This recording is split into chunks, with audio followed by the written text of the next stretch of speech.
Love the Way You Live with Charlie Lewis, where we connect you with people that shares the secret of living a purposeful and fulfilling life, from travel to food to media and entertainment. And today, I have the Emmy Award producer from Inside Edition, Mr. Kevin Harry, in the house. Welcome to the show, Kevin. Thank you for having me, Charlie. How you doing, my Howard brother? Great.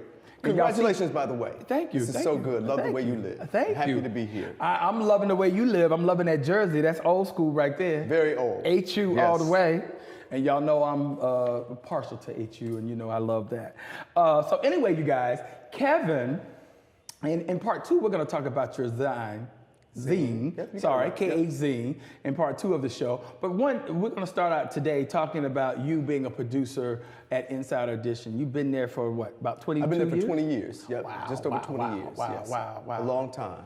So how did you get involved in that? How did that all come about? They gave me a call Okay. back in the late 90s. Okay. And asked if I was interested, and came to New York, interviewed, expressed the kind of work that I wanted to do. Okay. And they expressed what their desire was, and I've been here, and it works. Wow.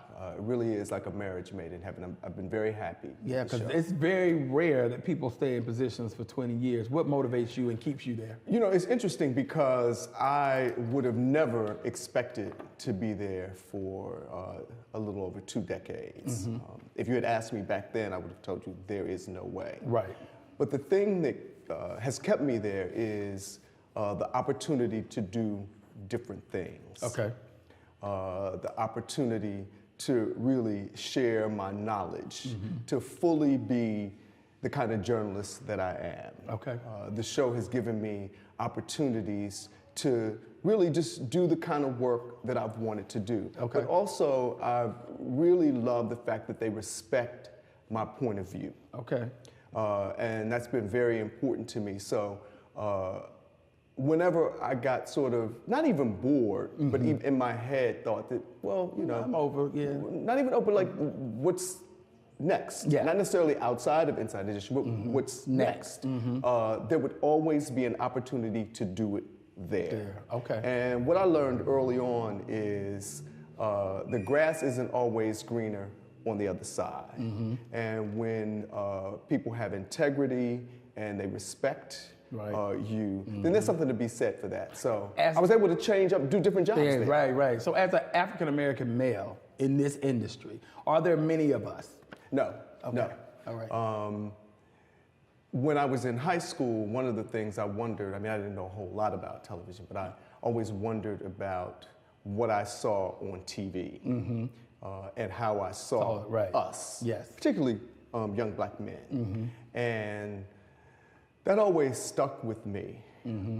And so one of the things that continues to be very important is my point of view as a black man. Right. And that extends to editorial meetings.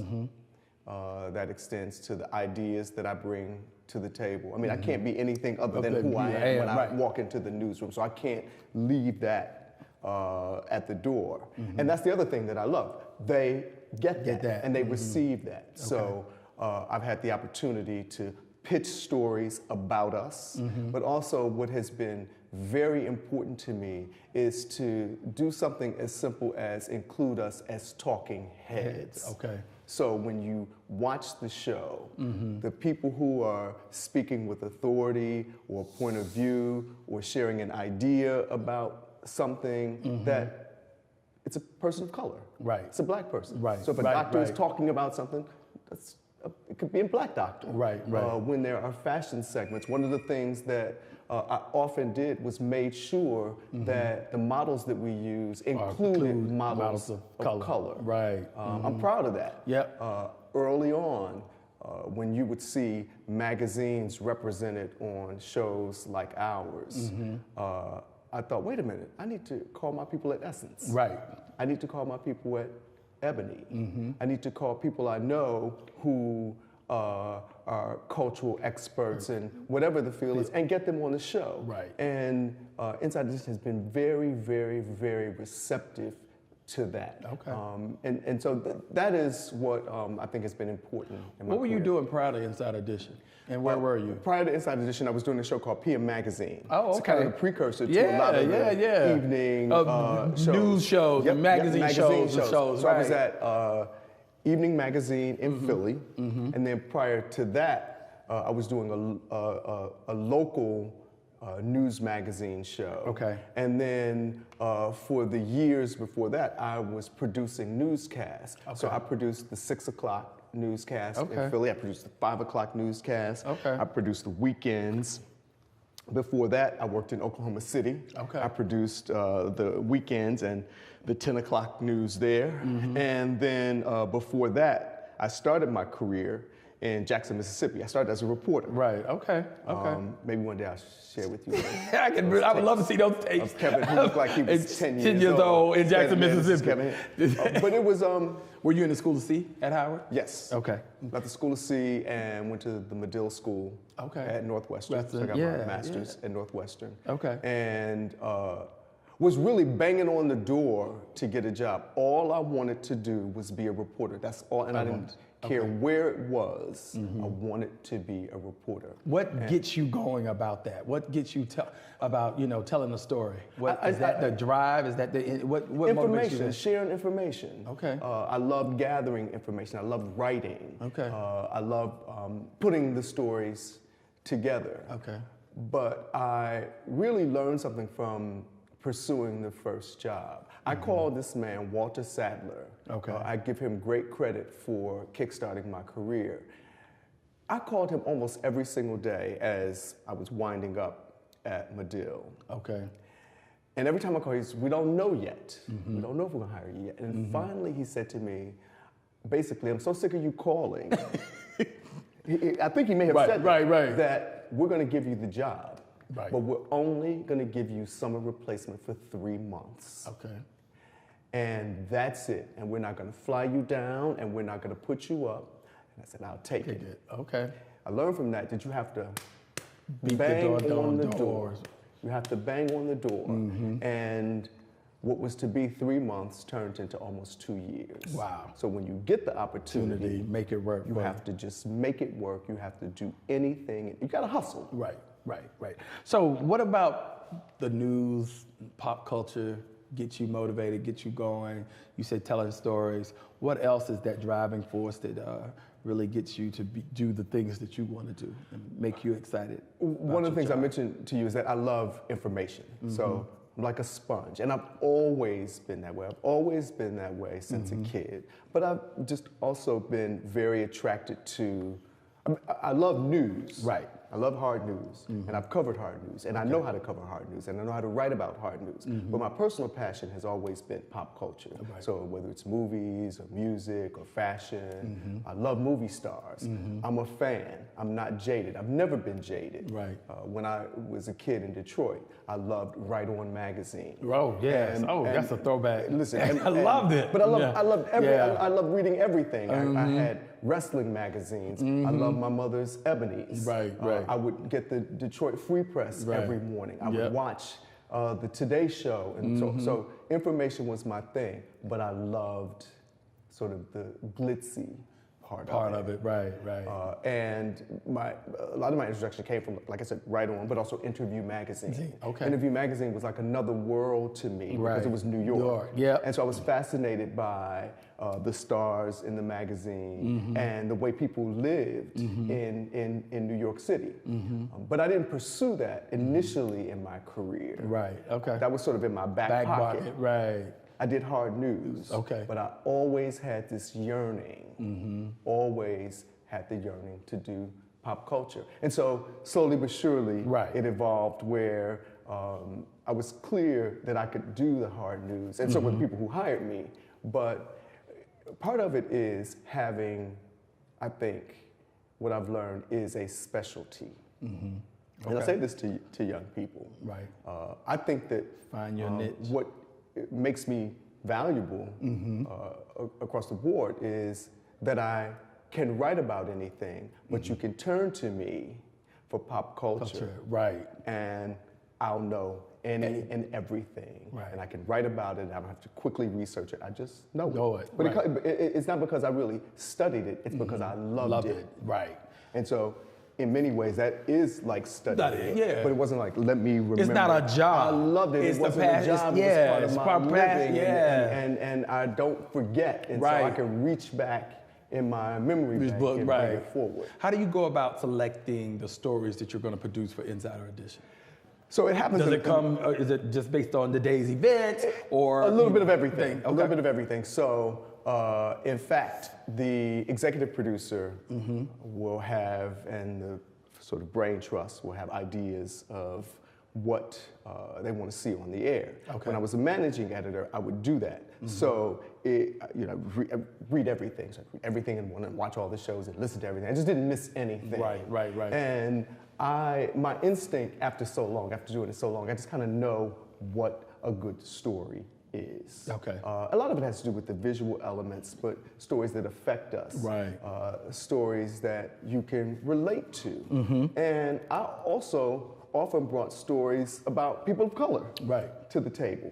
And so that we could have so our show reflects the real world. So often it's just stuff that interests me. Right. Okay. If it interests me, often I'll think that it will interest the audience. But I also know what won't work for the audience. I can pretty much tell this won't play across the board. And like you said, you have a knack for pop culture. Yes. And that really is, I mean, you stay so, pop culture really drives, the economy, it drives media. It really does. It really does. It drives does. everything about the direction of how people are going and everything like that. So you being there, being on that cutting edge, you have that. What did you win your Emmys for? I mean. So I did, when I was in Philadelphia, I was looking for a series of stories to do. I wanted to do rather a series. Okay. And it was approaching I want to say the 20th anniversary of the Kerner Commission report. I want to say it was the 20th anniversary because it came in '67. Yeah, it was the 20th, 20th. Anyway, so, and we know what the Kerner Commission report, it looked at the riots in the inner cities, and it was this report that suggested what we needed to do in order to fix the problems that led to the uprising in cities like Detroit and Newark and like that. So one of the things that the Kerner Commission looked at was, and I'll move this along, is like education, employment. It also looked at how the images of Black people on TV. Okay. Because what happened is that you saw a lot of white folks reporting about the riots, but in general you didn't see a whole lot of black people. Right. So what I decided to do was to do a 3-part series to see how far have we come since the Kerner Commission report was released. So I produced, I was sort of like the executive producer of the 3 segments. Okay. And the one that won the Emmy was on media. Okay. And we interviewed Bryant Gumbel and Spike Lee and a few other people. And the host for that segment is just a legendary journalist, Trudy Haynes. She was the first Black weather person on the air on local news. So it was about the images of Black folks on TV and how we're seeing ourselves. And have we progressed? We have. We have. I mean, I think there's so much more to be done. I mean, if you turn on the evening news and you turn on shows like ours, you see Black correspondents, you see Black anchors. So yes, there's been movement, but you have to have people of color in newsrooms. You have to have them there so that they can say, that doesn't work. Right, because that's why we see this so would many. Be a problem if we do this. And that's why we have so many issues right now with Starbucks and the Doves and the Pepsis. Well, and the stuff in general, just in how we're seen and the point of view of the story, and who's talking about it. Right. Should we have that person or should we have another person? Right.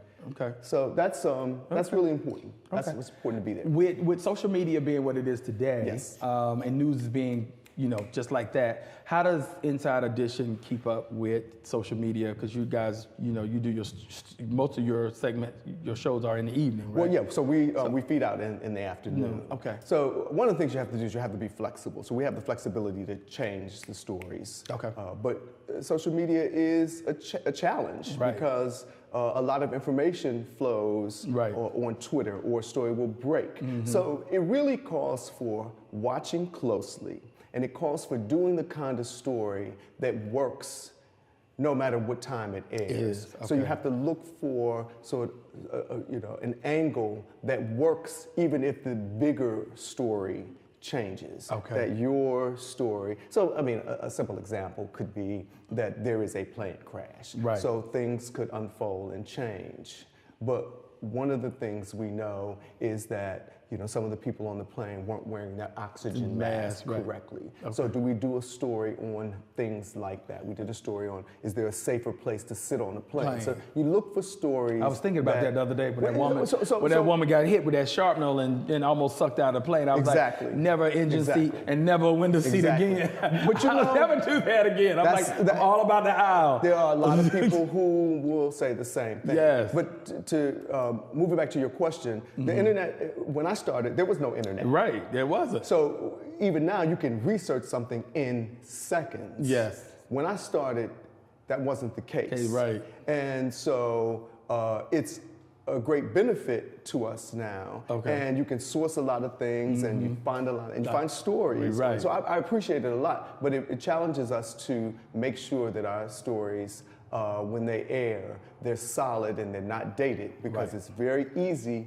and sometimes you just can't win. Right. Sometimes you just... Well, in today's generation, with the political stuff that's going on too, sometimes there's so much happening in a day. You can't even, by the time it gets to you, the story done changed 12 times. But or 12 new terrorists. I'm sorry. You also find people to include in your stories on the internet. The internet is very, I can't tell you the number of stories that I have pitched and that I've done just based on things that pop up on a site. Right. Or clip out. So it changed the game. Okay. It really changed the game. All right.